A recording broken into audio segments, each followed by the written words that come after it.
Hey guys পোনপ্ৰথমে আপোনালোকক মানে পবিত্ৰ ঈদৰ বহুত শুভকামনা যাচিলোঁ। আমি আজি যাই আছোঁ মানে কি ভিডিঅ'টো ষ্টাৰ্ট কৰিছোঁ অসমত, কিন্তু শেষ হ'ব অসমৰ বাহিৰত। যাম মানে আমি জগন্নাথ মন্দিৰত উৰিষ্যাৰ। ট্ৰেইন অহাৰ ৰখি আছোঁ। এতিয়া বৰ্তমান rongiya ষ্টেচনত আছোঁ। জীৱনত প্ৰথমবাৰ মানে ঘৰৰ পৰা ইমান দূৰত যাব ওলাইছোঁ। এনেকুৱা কি হয় নাজানো আৰু, চাই থাকক।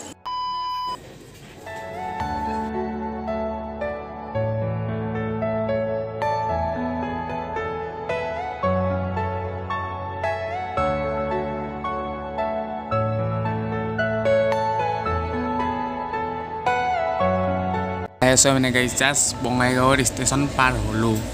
গাইজ চাই আছোঁ আমি কিবা এটা ষ্টেচনত মানে কি ভাত তাত দিবাকে ৰখিল। কি বা ষ্টেচন নামটো নাজানো ভালকৈ, মানে অসমৰ বাহিৰত আৰু।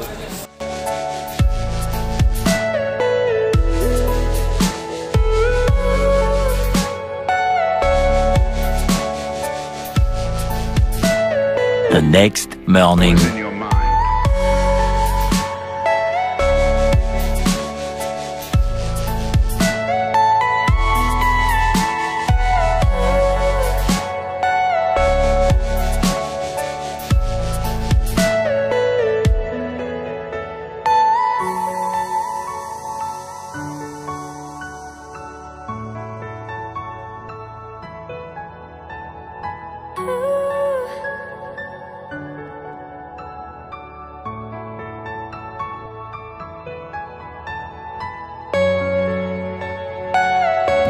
আৰু মানে গাইছে এইবোৰ দেখিছেনে আপোনালোকে, এইবোৰ গোটেই নাৰিকলৰে বাগান। আমাৰ অসমত মানে যেনেকৈ তামোল গছৰ বাগান থাকে, সেইফালে গোটেই নাৰিকল তাল এইবোৰৰে বাগান দেখিবলৈ পাব আপোনালোকে।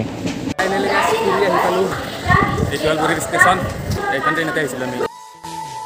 ইয়াৰ পৰা আমি যাম এতিয়া হোটেলত। যিহেতু এইটো আমাৰ আগত টেংকটো আমি মানে অটোত বহি ল'লোঁ। এতিয়া যাই আছোঁ ৰুমক লৈকে, তো চাই থাকক।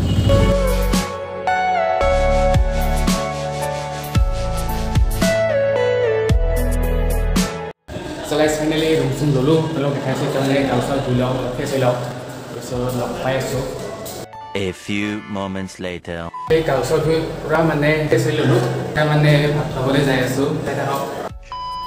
এতিয়া আমি ভাত চাত খাই ল'লোঁ। এতিয়া আপোনালোকক দেখাম ৰুমটো, আৰু তাৰপিছত মানে কি ভিডিঅ'টো সমাপ্ত কৰিম। অলপ গাইজ আমি মানে অলপ ফুৰিবলৈ মানে যাব ওলাইছোঁ সাগৰৰ পাৰে পাৰে। সেইখিনি নেক্সট ভিডিঅ'ত দেখাম। আৰু এইটো হ'ল আমাৰ ৰুমটো।